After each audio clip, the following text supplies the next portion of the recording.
전능한 주시여 각 사람 맘에서 떠나지 마시고 계십소서. 삼삼일체께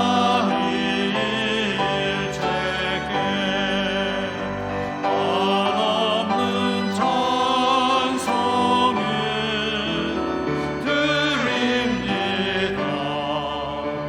존귀한 주님을 영광 중 배우고 영원히 모시게 하옵소서.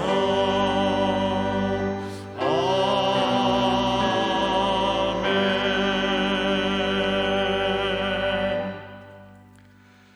감사함으로 그의 문에 들어가며 찬송함으로 그의 궁정에 들어가서 그에게 감사하며 그의 이름을 송축할지어다.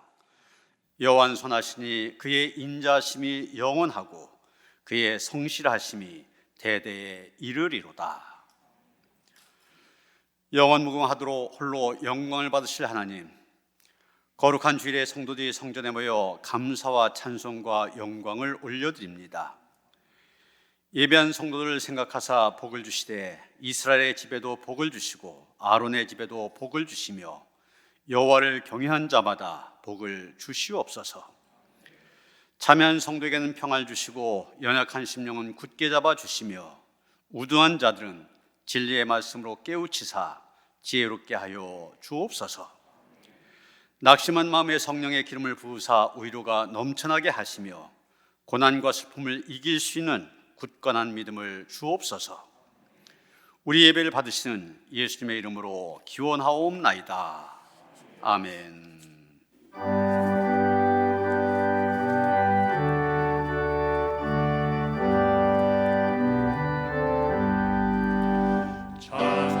찬송하는 소리에서 사랑 기뻐하도다. 하나님의 이름 거룩하도다. 세상 사람 찬양하자. 거룩하신 하나님께 할렐루야 할렐루야 할렐루야 아멘. 하나님의 나라 권세 영원토록 있도다. 하나님의 영광 나라 거룩하도다. 하늘 보좌 계신 주님 세상 주관하시도다. 할렐루야 할렐루야 할렐루야 아멘. 하나님의 크신 섭리 그 뜻대로 되도다. 우리 아버지의 뜻은 거룩하도다.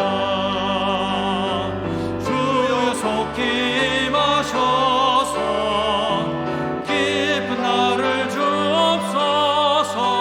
할렐루야 할렐루야 할렐루야 아멘.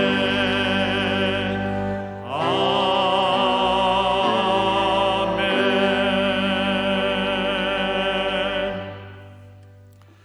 하나님은 통회한 마음으로 나온 사람들을 물리치지 않으십니다. 이제 우리 모두 함께 진정으로 우리들이 저지른 죄를 뉘우치고 고백합시다. 거룩하신 하나님, 저희는 주님의 발자취를 따르며 온전한 신앙생활을 하기 원합니다. 하지만 마음의 소원과는 달리 연약한 육신에 매여 지난 한 주간도 죄악 중에 거하며 살았습니다. 더러운 말은 입 밖에도 내지 말라 하셨건만 샘이 그물을 솟구쳐낸과 같이 저희의 입에선 온갖 추하고 더러운 말이 드러났습니다. 입술로는 하나님을 가까이하며 공경한 듯 하였으나 마음으로는 하나님을 멀리 떠나 있었습니다. 하나님의 자녀로 거듭났지만 성도다운 삶을 살지 못한 우리의 모든 죄를 용서해 주옵소서. 예수님의 이름으로 이 고백의 기도를 드립니다. 너희가 전엔 백성이 아니더니 이제는 하나님의 백성이요 전엔 긍휼을 얻지 못하였더니 이젠 긍휼을 얻은 자니라. 내가 여호와를 항상 송축하며 내 입술로 항상 주를 찬양하리이다.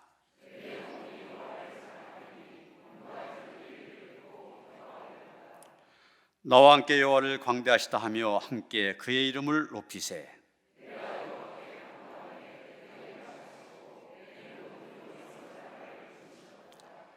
그들이 주를 앙마하고 광채를 내었으니 그들의 얼굴은 부끄럽지 아니하리로다.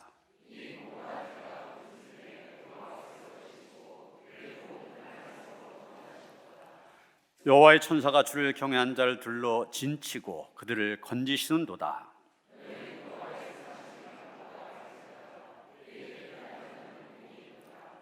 의인은 고난이 많으나 여호와께서 그의 모든 고난에서 건지시는도다.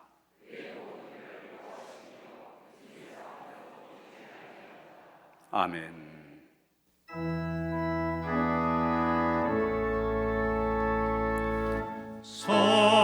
성부상자와 성령 찬송과 영광 돌려보내세.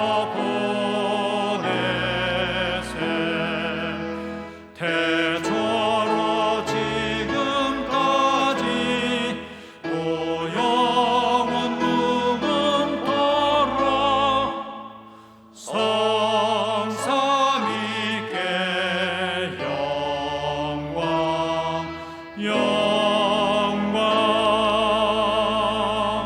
아멘.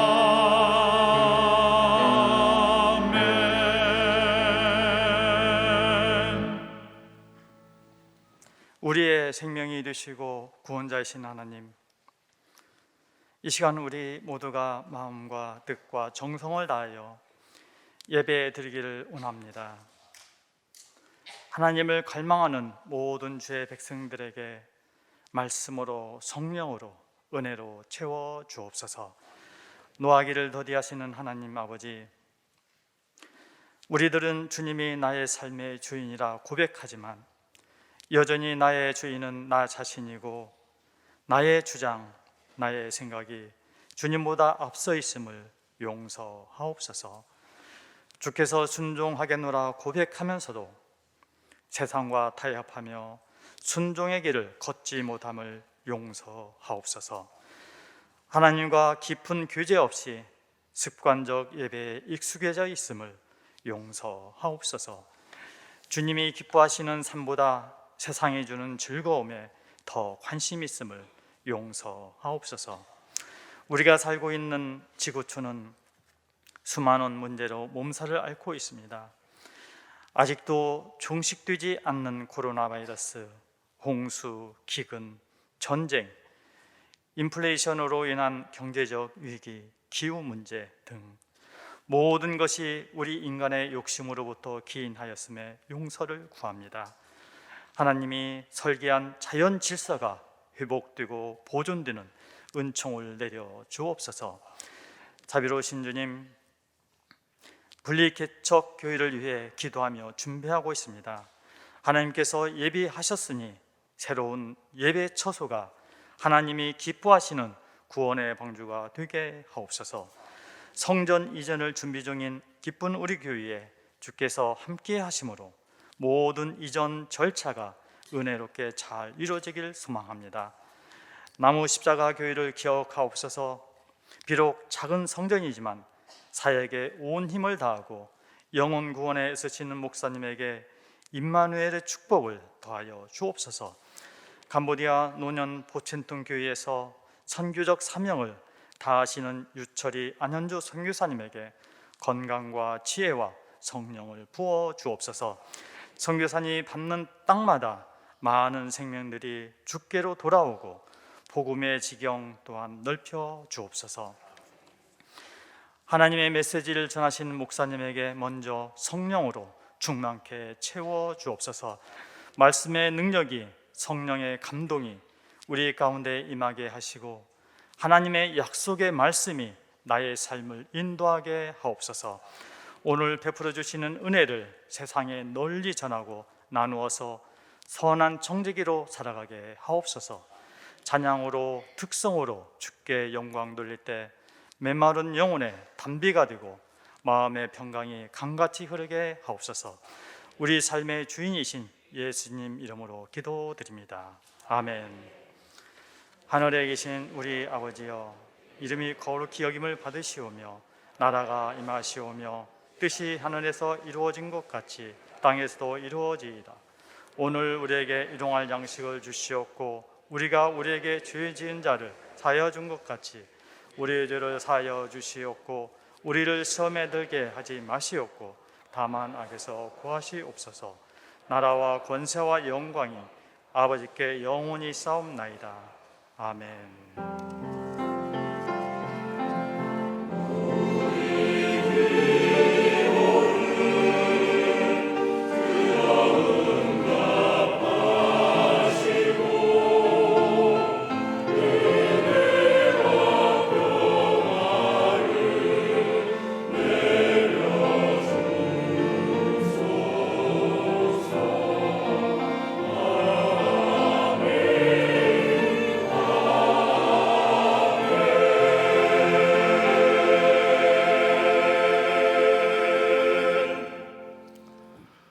우리에게 하나님의 말씀 시편 65편 1절로부터 13절까지 말씀입니다. 구약 성경 847쪽입니다. 시편 65편 1절로부터 13절까지의 말씀 봉독합니다. 하나님이여, 찬송이 시온에서 주를 기다리오며 사람이 소원을 주께 이행하리이다. 기도를 들으신 주여, 모든 육체가 주께 나아오리이다. 죄악이 나를 이겨싸우니 우리의 허물을 주께서 사하시리이다.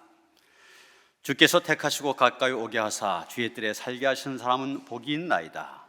우리가 주의 짓고 주의 성전의 아름다움으로 만족하리이다. 우리 구원의 하나님이시여, 땅의 모든 끝과 먼 바다에 있는 자가 의지할 주께서 의를 따라 어미하신 일로 우리에게 응답하시리이다. 주는 주의 힘으로 산을 세우시며 권능으로 띠를 띠시며 바다의 설렘과 물결의 흔들림과 만민의 소요까지 진정하시나이다. 땅끝에 사는 자가 주의 징조를 두려워하나이다. 주께서 아침 된 것과 저녁 된 것을 즐거워하게 하시며 땅을 돌보사 물을 대어 심히 윤택하게 하시며 하나님의 강에 물이 가득하게 하시고 이같이 땅을 예비하신 후에 그들에게 곡식을 주시나이다. 주께서 밭고랑에 물을 넉넉히 대사 그 이랑을 평평하게 하시며 또 단비로 부드럽게 하시고 그 싹에 복을 주시나이다.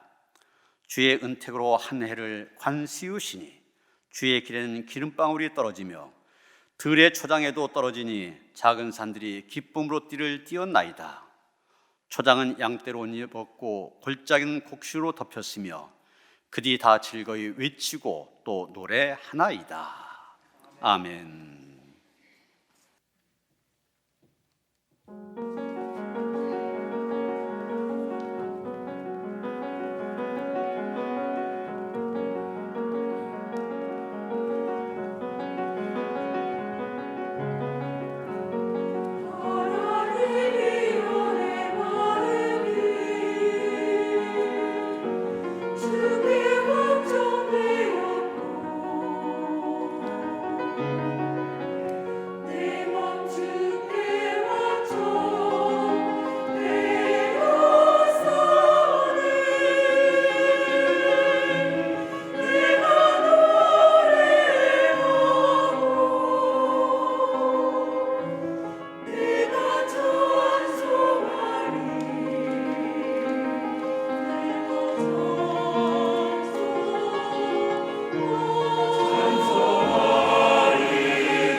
할렐루야.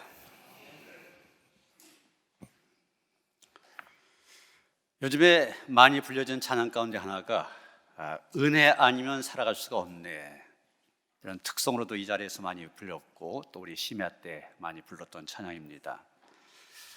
이 찬양은 요즘 역시 제일 핫한 찬양 사역자 CCN 가수 소진영의 간증입니다.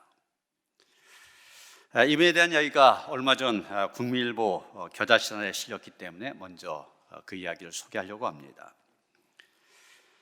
그녀는 25살 때 만성 골수성 백혈병,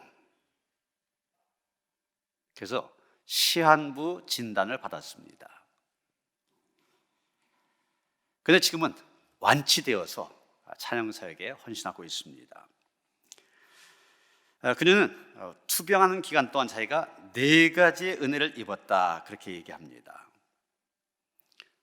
백혈병 진단을 받은 직후 신약이 나왔는데 굉장히 비쌌습니다. 그런데 바로 보험이 적용이 되어져서 그렇게 돈을 많이 들이지 않고 치료를 받을 수 있었습니다. 그 다음에 찬양팀 마커스에 들어가서 거기서 한 형제를 만나 결혼까지 하게 되었습니다. 아직 젊기 때문에 조혈모 세포 이식 수술을 권유받게 됩니다. 그런데 문제는 그 수술을 하게 되면 평생 동안 아기를 갖지 못한다는 것이었습니다. 그래서 일단 수술은 미뤄두고 약을 먹기로 했습니다. 약물 치료를 시작한 거죠. 그래서 약물 치료를 받다가 아이를 갖기로 하고 1년 동안 약을 끊었습니다. 그래서 임신하려고 애를 썼는데 임신에 실패했습니다. 그래서 안 되는가 보다 포기하고서 다시 약을 먹으려고 하는데 임신이 되었습니다.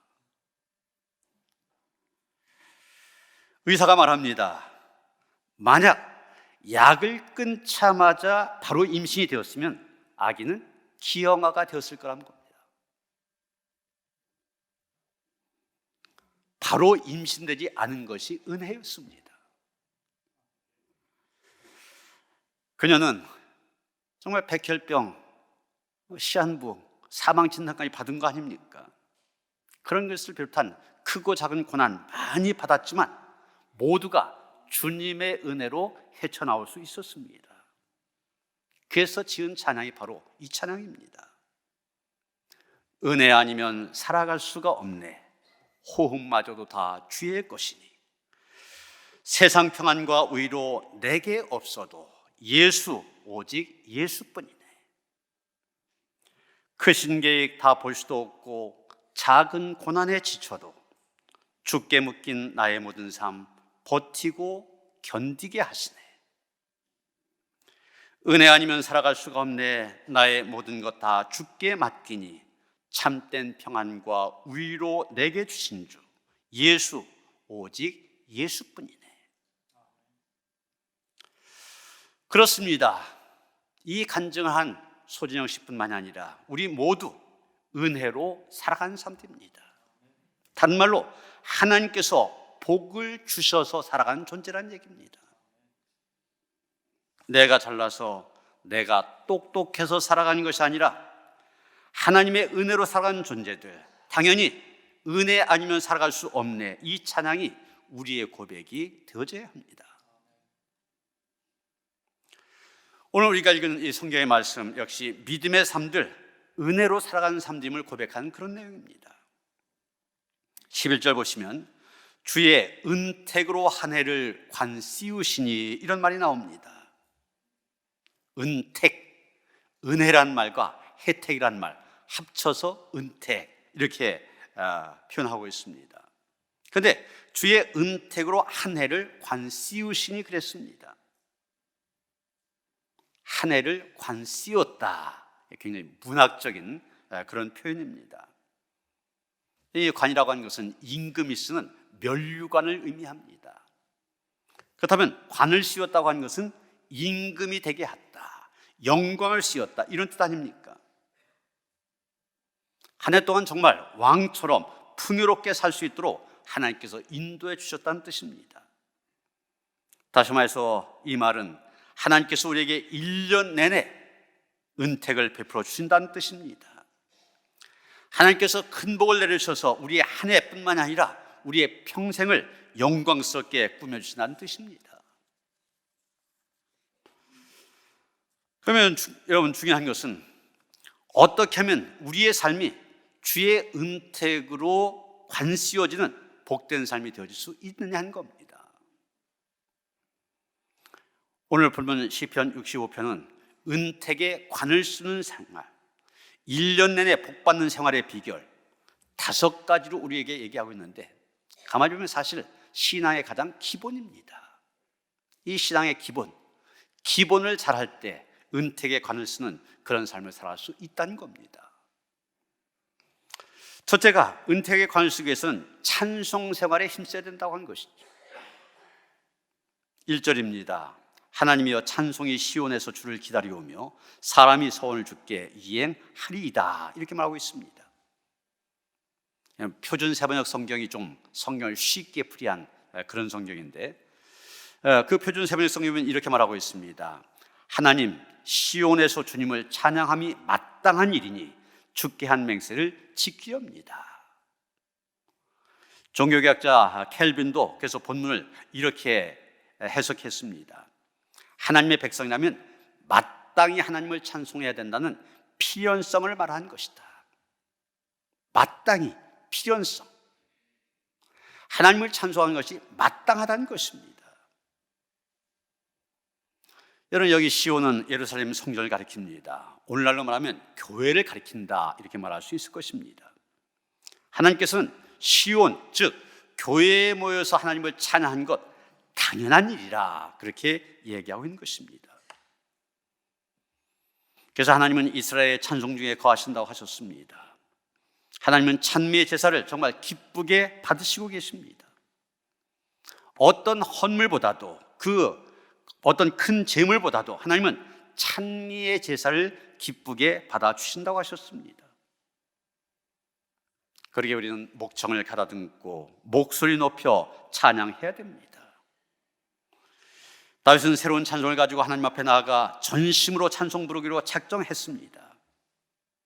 그것이 소원이란 말을 표현하고 있는데, 소원, 맹세입니다. 맹세까지 했다는 얘기예요. 마르바 던이라고 하는 박사가 안식이라고 하는 제목의 책을 썼습니다. 이 책이 내부로 되어져 있는데 그침, 쉼, 받아들임, 그리고 제4부가 향연이라는 제목입니다. 이 향연에 여러 가지 종류가 있는데, 영혼에 대한 향연, 음악이 있는 향연, 아름다움이 있는 향연, 음식 있는 향연, 애정이 있는 향연, 축제의 향연, 이런 여러 가지가 있습니다. 그런데 이 향연이라는 말 영어로 피스팅 그렇게 말하는데, 다른 말 우리말로 하면 축하 또는 축제, 잔치를 의미합니다. 그런데 옛날이나 지금이나 동양이나 서양이나 막론하고 이 축하에 꼭 들어가는 것이 음악 아닙니까? 잔치에서도 마찬가지고 교회 예배에서도 마찬가지입니다. 음악이 주는 감동 얼마나 큰지 모릅니다. 우리 찬양대가 정성껏 준비하여서 찬양하는데 목사가 이 시간 설교한 것 못지않게 여러분의 큰 은혜와 감동을 주고 있습니다. 그래서 칼빈이라는 종교개혁자는 전 교인들의 찬송 수준이 제1찬양대 수준만큼 돼야 된다, 그런 말을 하였습니다.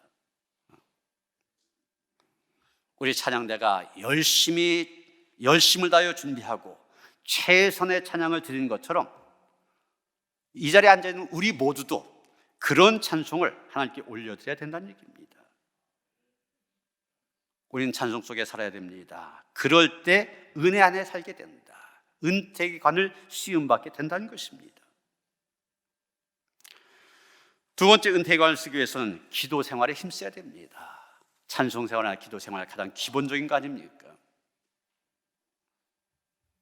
오늘 시편 65편 제목이 다윗의 시 그렇게 되어져 있는데, 다윗이 힘쓰고 애쓴 것이 바로 기도 생활입니다. 그래서 보면 2절에 보면 기도를 들으신 주여 모든 육체가 주께 나아오리이다. 그렇게 말했지 않습니까? 아예 하나님을 가리켜서 기도를 들으신 주 이렇게 표현하고 있습니다.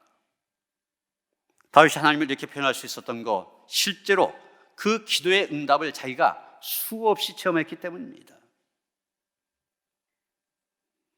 다윗은 장인이었던 사울왕에게 쫓겨 도망 다니는 가운데 수없이 기도하였습니다.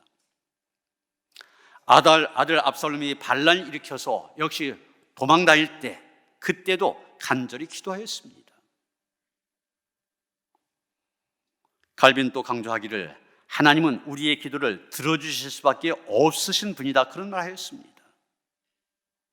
그것을 다윗은 기도를 들으신 하나님 이렇게 표현한 것입니다. 그대로 우리가 기도를 들으시는 주 이 말 그저 기계적으로 이해해서는 안 됩니다. 쉽게 말해서 하나님께서는 우리가 기도한 것을 그대로 들어주신다 이렇게 해서는 안 된다는 얘기. 사실 우리는 하나님께 기도하면서도 하나님께 무엇을 구하면서도 그게 정말 내게 유익이 되는지 그렇지 않은지 잘 판단하지 못합니다. 그저 어린아이처럼 막무가내로 매달리기만 합니다. 제가 자주 예를 들지만 엄마가 칼을 들고 지금 채소를 자르고 있을 때 아이가 그걸 보고서 달라고 그럽니다. 재밌어 보이니까. 아이가 달라고 한 데서 부모가 아이가 달라고 한 것을 줍니까? 위험한데. 아이가 달라고 하지만 주면은 아이에게 유익이 되지 못합니다. 오히려 해가 될 수가 있어요. 우리가 하나님께 드리는 기도도 마찬가지입니다. 우리는 내게 유익이 된다고 싶어서 하나님 이렇게 해주시오 기도하지만 하나님께서 보실 땐 그게 아닙니다. 그렇다면 하나님께서 우리의 기도에 응답하시는데 내가 지금 당장 바라는 식으로 응답하지 않으십니다. 다른 방식으로 응답합니다. 나중에 가서 보면 그 모든 것이 합력하여 내게 유익하도록 그렇게 만들어 주십니다. 그래서 바울이 얘기했잖아요. 하나님의 뜻대로 살아가는 사람, 그 뜻대로 부르심을 입은 사람, 합력하여 선을 이루게 하신다. 우리는 이 믿음으로 살아야만 됩니다. 이런 신앙으로 살아가는 사람들, 그런 사람들 입에서 기도를 들으신 주님, 이 고백이 나올 수 있게 되는 것입니다. 세 번째 은혜계관을 쓰기 위해서는 사죄의 은총 속에 살아야 됩니다. 3절 보시면 죄악이 나를 이겨 싸우니 우리의 허물을 주께서 사시리다 이렇게 말하고 있습니다.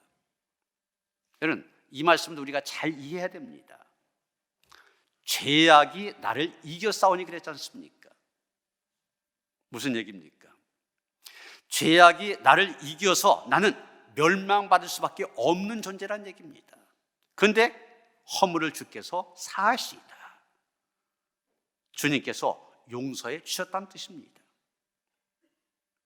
죄악이 나를 이겼으나 다른 말로 내가 그 죄에 졌지만은 주님께서 용서하여 주셔서 우리로 하여금 그 죄악을 이길 수 있게 해주셨다는 얘기입니다.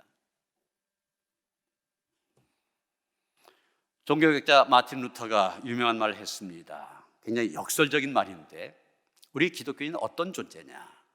의인이면서 동시에 죄인, 죄인이면서 동시에 의인인 게 바로 우리 기독교인이다, 그런 말을 했습니다. 다시 말해 우리 안에는 죄인의 모습, 의인의 모습 똑같이 들어있다는 것입니다. 사실 우리가 아무리 하나님을 잘 믿는 사람이라 할지라도 정말 어떤 때는 황홀하게 영적인 체험을 하기도 하고 성령 충만 가운데 기뻐 뛰는 그런 경험들이 있다 할지라도 그게 계속해서 똑같이 지속되는 것은 아닙니다. 여러분, 그렇게 믿음이 좋았던 사람 어느 순간 뚝 떨어질 때가 있잖아요. 성령 충만 가운데 있던 우리 안에 죄와 악이 들어오게 되어서 순식간에 성령의 지배 속에 있던 우리가 그런 죄악의 지배를 받게 되기도 합니다. 이게 바로 죄인이면서 동시에 의인이란 말의 표현입니다. 그래서 우리 안에는 이 두 가지의 실존이라기 한데 죄인의 모습, 의인의 모습이 동시에 들어있는 겁니다. 그래서 여러분, 기독교 2000년 역사 최고의 성자라고 할 수 있는 사도 바울, 이 죄의 문제를 해결하지 못해서 끝까지 부르짖었잖아요. 이런 구약에서 최고의 믿음의 인물이라고 하는 다윗도 마찬가지입니다. 오늘 이 본문 다윗의 시라고 했는데 어떻게 보면 자기의 경험을 얘기한 것이라고 할 수도 있습니다. 여러분, 다윗, 하나님께서 내 마음에 맞는 사람, 그럴 정도로 믿음의 사람, 견고한 사람 아니었습니까? 전쟁을 할 때도 꼭 하나님께 기도하고서 전쟁터에 나갔습니다. 하나님, 가야 됩니까? 말아야 됩니까? 하나님께서 오케이 사인을 하실 때만 갔습니다. 그러니까 갈 때마다 승승장구할 수밖에 없었습니다. 그런데 여러분, 그랬던 다윗이 순간적으로 밧세바와 간통한 죄를 저지르게 되고 그 남편을 죽이는 살인죄까지 범하게 되지 않습니까? 여러분, 이게 인간 실존의 모습이라는 것입니다. 그렇다면 이런 삶을 살아가는 우리에게 필요한 것이 무엇입니까? 난 의로운 사람이다, 자족감에 빠져 있는 것이 아니라 주님의 용서를 받는 일, 이게 중요합니다. 사실 이게 우리 기독교의 특성입니다.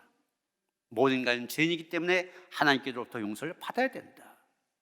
그런데 기독교의 특성인데도 세상 사람들이 기독교를 못마땅하게 여기는 관점이 되어지기도 합니다. 우리 기독교의 기본이 모든 인간 죄인이다, 하나님의 용서를 받아야 된다, 이거 아닙니까? 그런데 세상 사람들 뭐라고 얘기합니까? 아니, 용서를 받기는 뭘 받아? 자기가 잘못했으면 자기가 책임을 지고 자기 잘못을 인정하고 앞으로 똑바로 살면 되는 거 아니야? 무슨 하나님께 용서를 받는다고 그러냐? 이런 식으로 얘기합니다. 여러분, 인간적으로 생각하면 맞는 얘기도 합니다. 그럴듯한 말입니다. 그러나 이것은 인간에 대한 정확한 이해를 갖지 못한 데서 나오는 그런 말입니다. 인간이라고 하는 존재가 얼마나 약해서 쉽게 죄와 악의 유혹에 넘어가서 그 죄악의 지배를 받고 있는 존재인지 제대로 알지 못하기 때문입니다. 그저 도덕적인 노력, 또 어떤 윤리적인 책임감, 이런 것들을 통하여서 인간은 그 죄를 이기고 의로워질 수 있다, 이렇게 생각합니다. 그래서 성경은 그렇게 말하지 않습니다. 성경은 인간의 전적인 타락을 말합니다. 전적으로 타락했기 때문에 인간은 스스로의 힘으로는 죄악을 이길 수 없다고 가르칩니다. 하나님께서 은혜를 주셔서 우리의 죄를 용서해 주셔야만 된다고 말합니다. 다시 말해서 죄와 악은 우리의 힘으로가 아니라 하나님만이 이길 수 있게 한다는 것입니다. 우리가 죄악을 이기는 것이 아니라 하나님께서 이기게 하신 것입니다. 우리가 할 일은 오직 하나님께로부터 용서를 받는 일입니다. 사죄의 은총을 받을 때 그 은총의 힘으로 우리는 죄악을 이길 수 있게 된 것입니다. 그래서 시편 103편 8절부터 12절까지 보면 다윗은 사죄하신 하나님을 이렇게 찬양하고 있습니다. 여호와는 긍휼이 많으시고 은혜로우시며 노하기를 더디하시고 인자하심이 풍부하시도다. 자주 경책하지 아니하시며 노를 영원히 품지 아니하시리로다.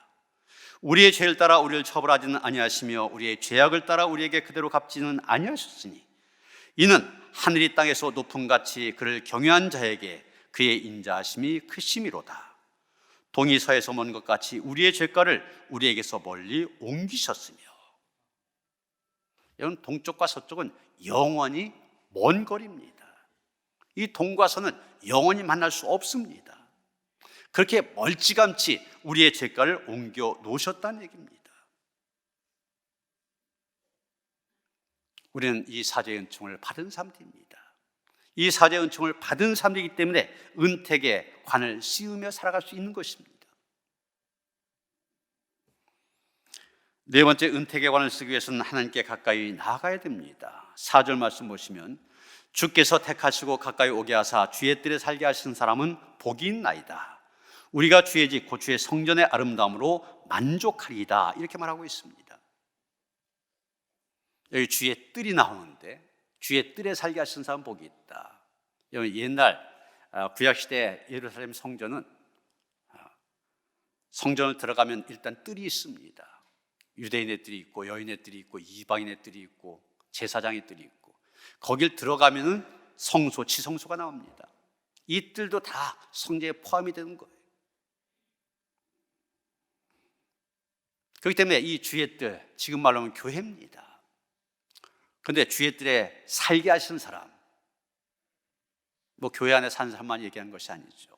거길 출입하는 사람을 얘기합니다. 다른 말로 믿음으로 살아가는 사람들, 많은 것을 소유하고 사는 삶이 아니라 주님 집에 산 것, 믿음으로 산 것, 그런 사람이 복이 있고, 그런 사람 성전의 아름다움으로 만족한다, 그렇게 말하고 있습니다. 여러분, 이 비슷한 고백이 시편 84편에도 나오는 것을 보게 됩니다. 시편 84편 10절 보면 주의 궁정에서 한 날이 다른 곳에서 첫날보다 나은즉 악인의 장막에 사는 것보다 내 하나님의 성전 문지기는 것이 좋사오니.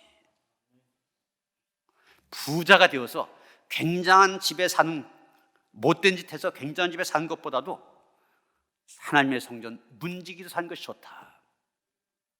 여기도 그냥 의미에서 성전 문지기, 주의 일을 하는 것, 이렇게 해석할 수 있지만, 여기 문지기라고 하는 건 그 성전을 드나드는 걸 얘기하지 않습니까?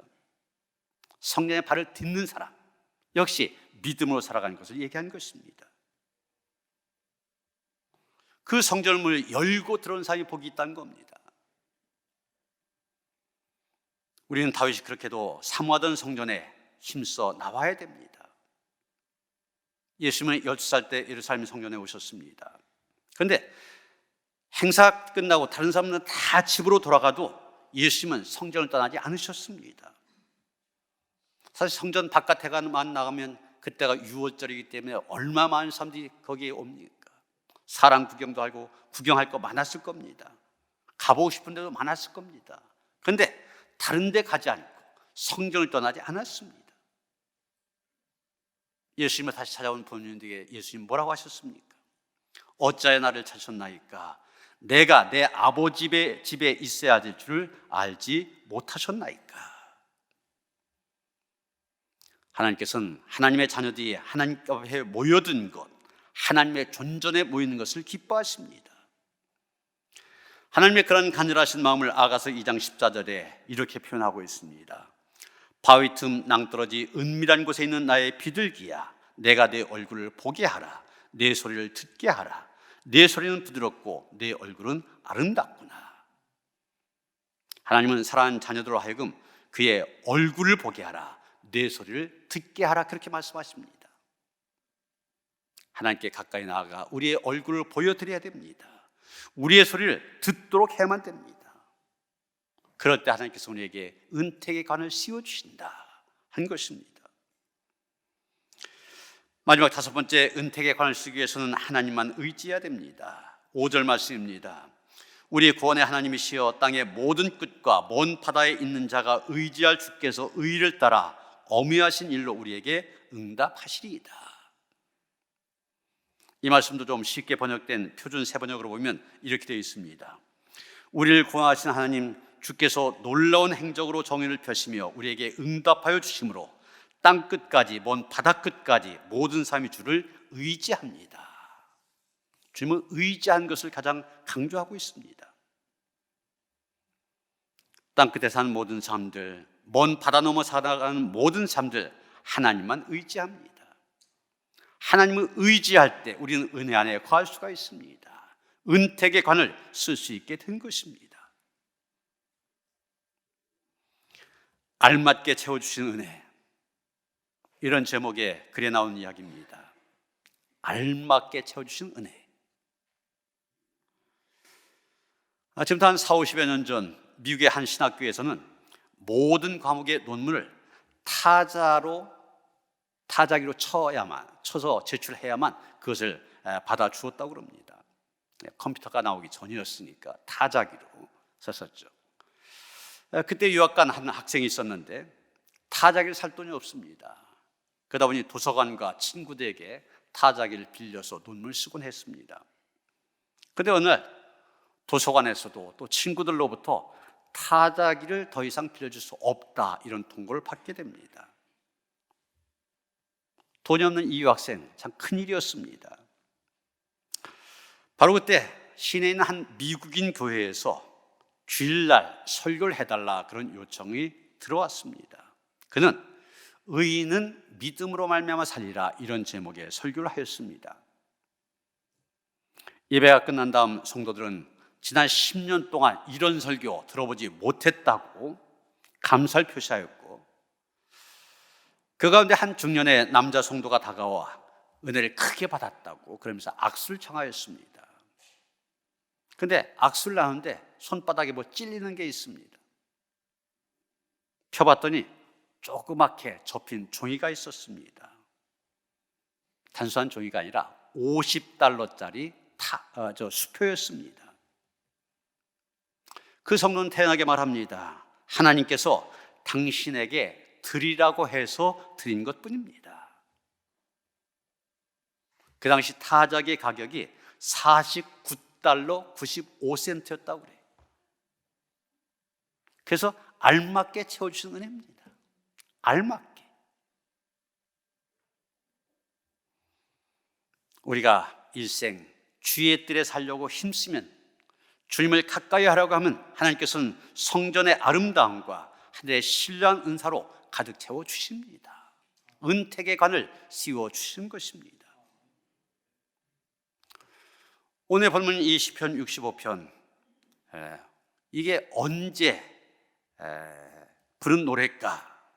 그것에 대해서 아마 초실절, 다른 말로 맥추절이 되어서 천 열매를 바치면서 불렀든지, 아니면 수장절, 추수감사절을 성경에서는 수장절이라고 합니다. 이 추수감사절에 추수를 하면서 부르도록 다윗이 지은 신앙시일 것이다, 이렇게 얘기하고 있습니다.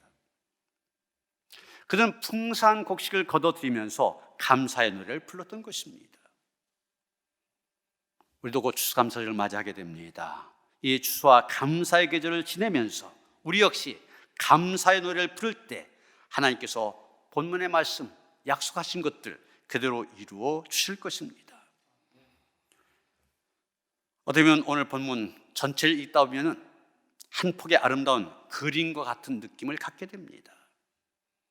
그래서 그림을 잘 그리시는 분들, 오늘 본문을 가지고 전형적인 그림 한 폭 완성할 수 있을 것입니다. 윤택한 들판에 물이 가득한 강물이 흐르고, 양떼가 무리를 이룬 푸른 초장이 있고, 곡식으로 덮인 골짜기가 있는 그런 그림 그릴 수 있을 것입니다. 여러분 13절 보십니다. 초장은 양떼로 옷 입었고 골짜기는 곡식으로 덮였으며 그들이 다 즐거이 외치고 또 노래하나이다. 우리가 이런 그림을 보면 그 즐거운 외침과 노래소리가 저절로 그리고 힘있게 울리는 것을 들을 수 있을 것입니다. 사랑하는 성도 여러분, 이 노래소리, 이 외침 듣기만 할 뿐만이 아니라 여러분이 바로 즐겁게 외치는 사람들, 노래하는 사람들이 되어져서 하나님께서 은택으로 관시어 주시는 복된 삶을 살아갈 수 있게 되기를 주님의 이름으로 축원합니다. 하나님, 이미 우리에게 은택의 관을 씌워 주셨기 때문에 이 자리에 나와 하나님을 예배한 줄 믿습니다. 하나님, 우리가 기본적으로 하나님 앞에 감당해야 될 일들, 신앙의 기본적인 것들 잘 감당으로 인하여서 평생의 삶이 하나님의 은택의 관이 씌워지는 하나님의 은혜 안에서 살아가는, 그래서 은혜 없이는 살 수 없습니다 고백하며 살아가는 복된 삶이 될 수 있도록 인도하여 주시옵소서. 예수 그리스도 이름 받들어 기도하여 싸움나이다. 아멘.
은혜 아니면 살 수가 없음을 경험하고 또 고백한 성도들이 은혜의 주님 앞에 나와 영과 진리로 예배를 드립니다. 우리 예배를 기쁘게 받아 주시옵소서. 이 예배 가운데도 하나님의 풍성한 은혜의 단비가 내려지게 하시사 우리의 심령이 그 은혜로 젖어지게 하시고 날마다의 삶이 은혜 충만한 은택으로 관시어진 삶이 될 수 있도록 축복하여 주시옵소서. 주신 은혜에 감사하면서 귀한 예물 드립니다. 하나님 앞에 받은 은혜에 비하여 지극히 작은 것이지만 마음을 다하고 정성을 다하여 믿음으로 하나님께 드립니다. 우리의 중심을 보시고 기쁘게 받아 주시옵소서. 드린 손길을 축복하셔서 하나님께 주신 풍성함이 넘치게 하여 주시옵소서. 그리고 드려진 물질 축사하시사 쓰여진 곳곳마다 하나님의 나라가 확장되며 하나님의 뜻이 이루어진 역사가 있게 하여 주시옵소서. 우리 주 예수 그리스도 이름 받들어 간절히 축원하며 기도하옵나이다. 아멘.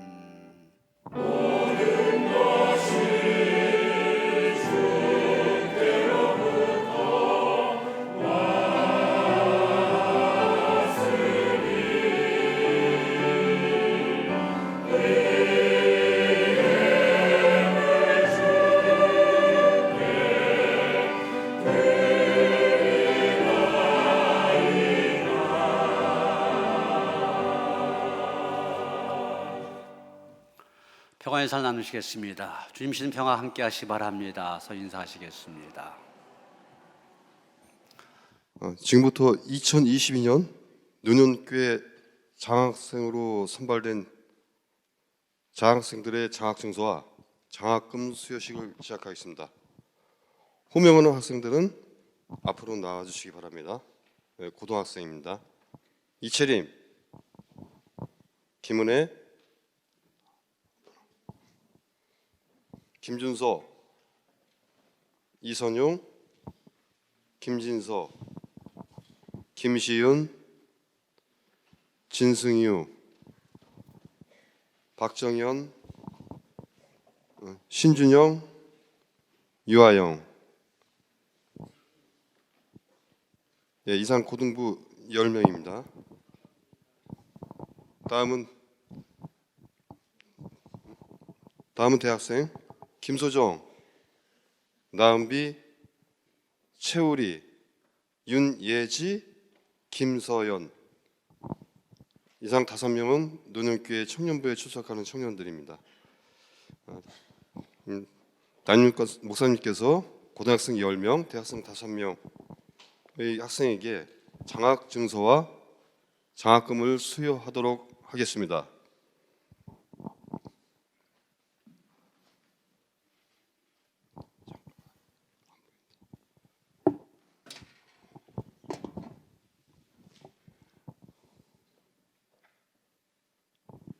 이채림 앞으로. 장학증서 노년교회 고등부 이채림 위 학생을 2022년 노년교회 장학생으로 선발하고 이에 장학금을 지급합니다. 2022년 10월 23일 기독교 대한감리회 노년교회 담임목사 권영규 목사.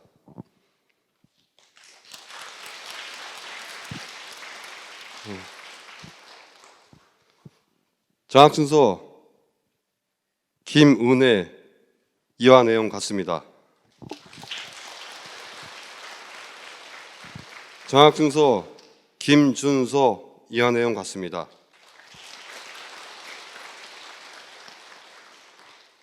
장학증서 이선용 이와 내용 같습니다.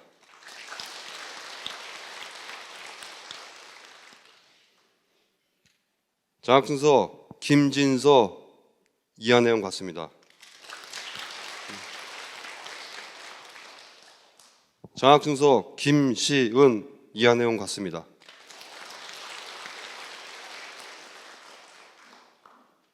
장학증서 진승유 이하 내용 같습니다.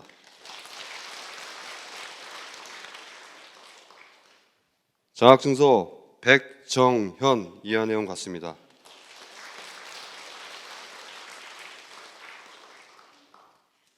장학증서 신준용 이하내용 같습니다.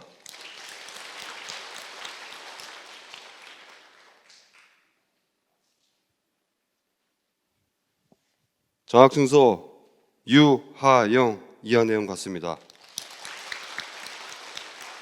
네. 다음은 청년부입니다. 김소정 앞으로. 장학증서 노년교회 청년부 김소정 위 학생을 2022년 노년교회 장학생으로 선발하고 이에 장학금을 지급합니다. 2022년 10월 23일 기독교 대한감리회 노년교회 단목사 권영규.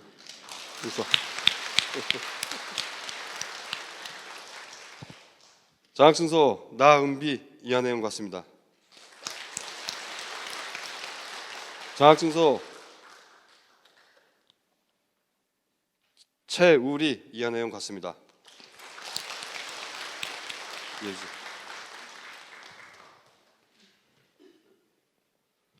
장학증서 윤예지 이하내용 같습니다.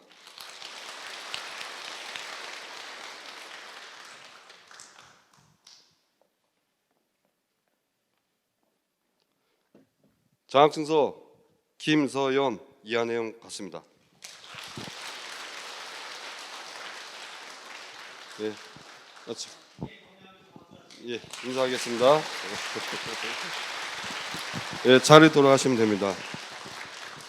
이 외에도 외부 고등학생으로 노년 일동 주민센터의 추천으로 고등학생 1명, 대학생 1명이 있고요. 그래서 총 고등학생 11명, 그다음에 대학생 6명 이렇게 장학금을 지급하게 되었습니다. 오늘도 이제 다니엘 특별기도회 한 주 남았는데 홍보 영상 잠깐 보시도록 하시겠습니다.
예, 이제 다음 주일 지나면 다음 주 고주간 화요일부터 11월 1일부터 21일까지 21일 동안 다니엘 기도회가 진행이 되어집니다. 이 자리에 오후 저녁 8시부터 10시까지 함께합니다.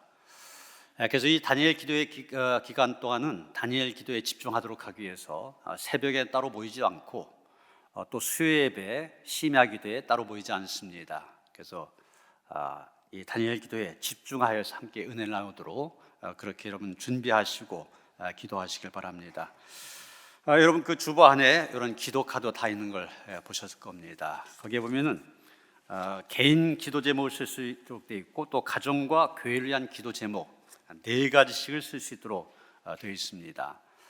21일 동안 여러분 집중적으로 기도 제목을 갖고 기도한 가운데 기도의 응답의 체험이 있게 되기를 바랍니다. 그러기 위해서 이 다니엘 기도가 시작되기 전까지 기도하신 가운데 여러분이 가장 중요한 기도의 제목 4가지를 생각하셔서 기록하시길 바랍니다. 또 가정과 교회를 위한 기도 제목 4가지 쓰셔서 집중적으로 이 기도의 기간 동안 기도할 수 있도록 그렇게 하시기를 바랍니다. 물론 이 자리에 나오셔서 함께 말씀도 듣고 또 찬양도 하고 우리가 이제 영상을 받아서 하는 것도 있지만은 우리 자체적으로 찬양도 하고 또 순서를 진행하게 될 겁니다. 그래서 오셔서 함께 기도하고 말씀 들을 때 더 큰 은혜가 우리에게 있을 줄 아는데 그래도 오지 못하신 분들 위해서 어차피 그 유튜브 보면 그때가 되면은 다 이 영상이 나옵니다. 그래서 우리 교회에서도 자체적으로 중계를 하도록 그렇게 하겠습니다. 근데 가정에서 참석하실 분들도 이 기도 제목을 기도 카드에다가 기도 제목을 쓰시고 똑같이 하시면 더 은혜가 될 줄 압니다. 그래서 가정에서 영상으로 참여하실 분들 이번 주 수요일까지 각 교구 전사님에게 신청을 하시면 이 기도 카드를 보내드려서 동참할 수 있도록 그렇게 할 것입니다. 그렇게 미리부터 기도로 준비하신 가운데 우리 모두에게 큰 은혜가 임할 수 있게 되길 바랍니다. 오늘 오후 소그룹 예배 선교 예배월 예배입니다. 선교 예배로 빠짐없이 모여주시길 바랍니다. 창립 70주년 기념교회 분리 개척 어디로 할까를 위해서 계속 기도해 왔는데 사실 처음에는 그 백오 쪽으로 방향을 정했었습니다. 그런데 우리가 교회를 세우려면은 우리 감리교회 그쪽 지방의 허락을 받아야 됩니다. 근데 그런 면을 비롯해서 여러 가지가 백오 쪽이 어려워서 이렇게 다른 곳으로 찾는 가운데 서창지구에 좋은 장소가 이렇게 나와서 상가 건물 5층 거기로 하는 걸로 확정하고 이미 계약을 했습니다. 그래서 우리 교역자들 함께 방문해서 흔히 말하는 땅 밟기 하면서 함께 기도도 먼저 했는데 여기 이제 장소가 확정되었습니다. 구체적으로 기도해 주시길 바랍니다. 기도해 주시고 또 처음에 말씀드렸던 것처럼 적어도 좀 우리가 분립개척이라면은 교회가 자립할 수 있는 그런 정도는 돼야 되는데 그러기 위해서는 적어도 한 20가정 이상 정도는 함께 했으면 좋겠다. 아직 부족합니다. 더 기도한 가운데 함께 하실 분들 함께 해주시기를 다시 한번 부탁을 드립니다. 이신기 집사님, 김정수 권사님 자녀 이미선 양 우리 2부 할렐루야 찬양대 반주자입니다. 10년 넘게 열심히 성실하게 반주를 해왔는데 이번 돌아온 토요일 오전 11시 부천 라비에벨 웨딩 9층 오페라홀에서 결혼식을 하게 됩니다. 교회에서 오전 10시에 출발합니다. 많이 가셔서 축하해 주시기 바랍니다. 한윤근 집사님, 최현구 집사님 병원에 입원하셨습니다. 위에서 기도해 주시기 바랍니다. 다시 나와서 240장 찬송하시겠습니다.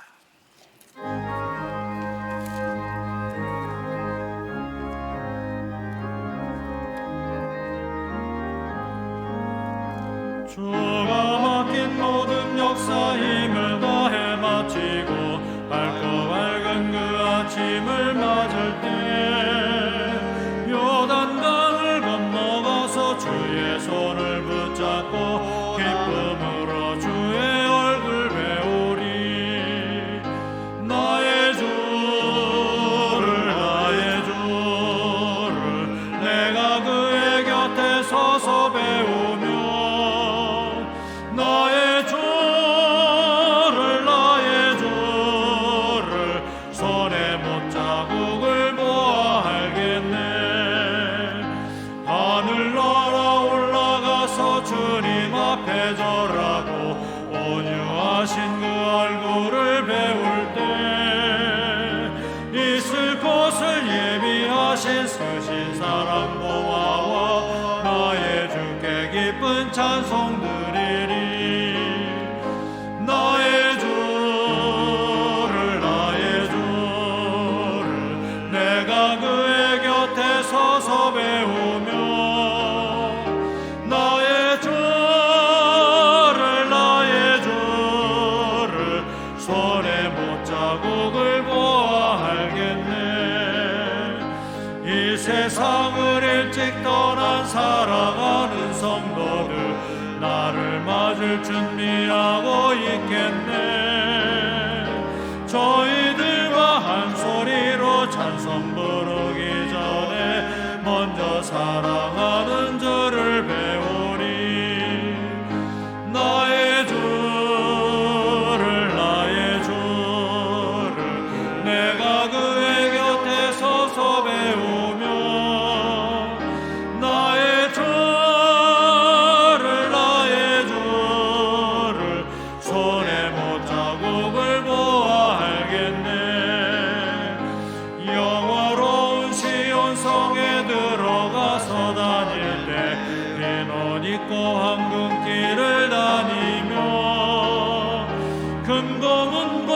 맞추어서 새 노래로 부를 때 새 노래 모두 잊어버리리.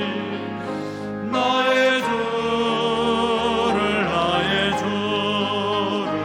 내가 그의 곁에 서서 배우며 나의 주를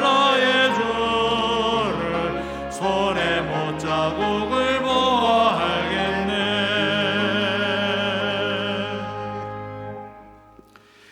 이제는 우리 주 예수 그리스도의 은혜와 하나님 아버지의 그 극진하신 사랑과 성령의 감화 감동 역사하심이 하나님의 은택의 관을 씌우는 복된 삶을 살아가기를 원하며 또 힘써 그 길을 달려가고자 하는 모든 성도들 가운데 이제로부터 영원토록 함께 하시옵기를 간절히 축원하옵나이다. 아멘.